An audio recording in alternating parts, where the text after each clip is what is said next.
বর্তমানে অজমারা মানুষ যাতায়াত করে, এই বাচ্চা যেমন নাচ করলো, সেই গ্রামের প্রত্যেকটা ঘরে বাচ্চারা কিন্তু নাচ করে, গানের সঙ্গে কীর্তনের সুরের সঙ্গে তাদের আলাদা একটা ভঙ্গি। তার 3টি মেয়ে, প্রথম 2টি মেয়ে বিয়ে হয়েছে সংস্কৃত পণ্ডিতের সঙ্গে। তাদের একটা বাড়ির প্রথা হলো জামাইরা যখন একসঙ্গে হয় তারা সংস্কৃতের কথা বলে।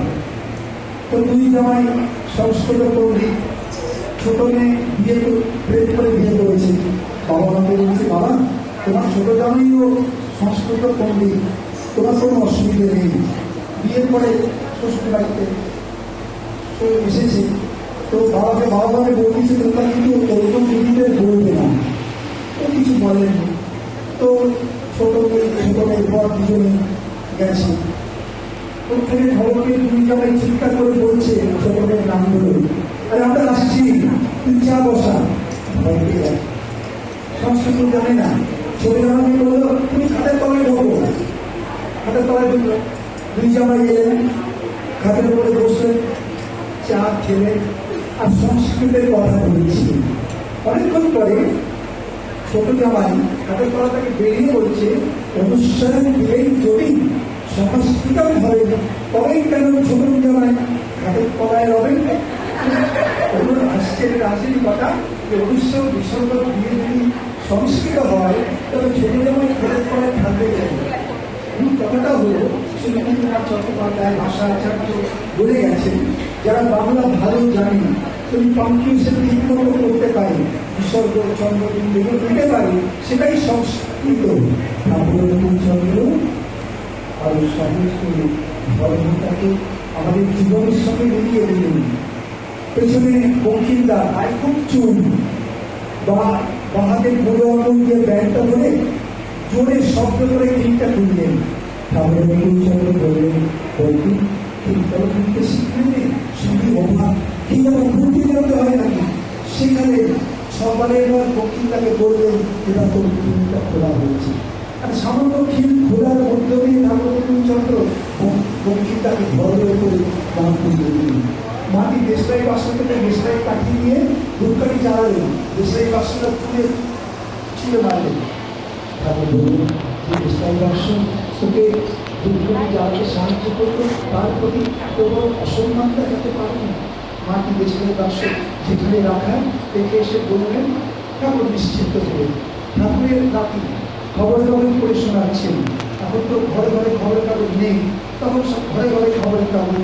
আমাদের নাতি কাগজ নেই, সকালবেলা কাগজ বিকেলে পাওয়া যাবে কিনা সন্দেহ। তো ঠাকুরের নাতি খবর পড়ে শোনাচ্ছেন, ঠাকুর হাতে হাত কানের মধ্যে হাত দিয়ে শুনছেন, ঝুঁকে পড়া হয়ে গেছে। দেখুন 4 দিনের আমরা খবর কাগজ পড়লেন, 3 ভাঁজ করে হাতের মধ্যে নিই। তো তুমিও খবর কাগজটা 3 ভাঁজ করে হাতে নিয়েছি। ঠাকুরের জন্য কথা বলতেন, তার সারা শরীর কথা বলতেন। তিনি যখন হাসতেন তার সারা শরীর হাসতেন, তিনি যখন কাঁদতেন তার সারা শরীর কাঁদত। চিৎকার করে বললেন, দিদি শেষ করি।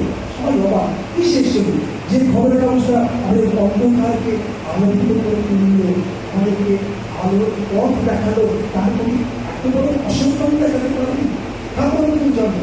তিনি খবরের কাগজটা যেখানে রাখা দেখে সে নিবেদন করলেন, ঠাকুর যেন একটা তৃপ্তি লাভের ধারায় আমাদের কাছে ভাষণ চন্দ্র।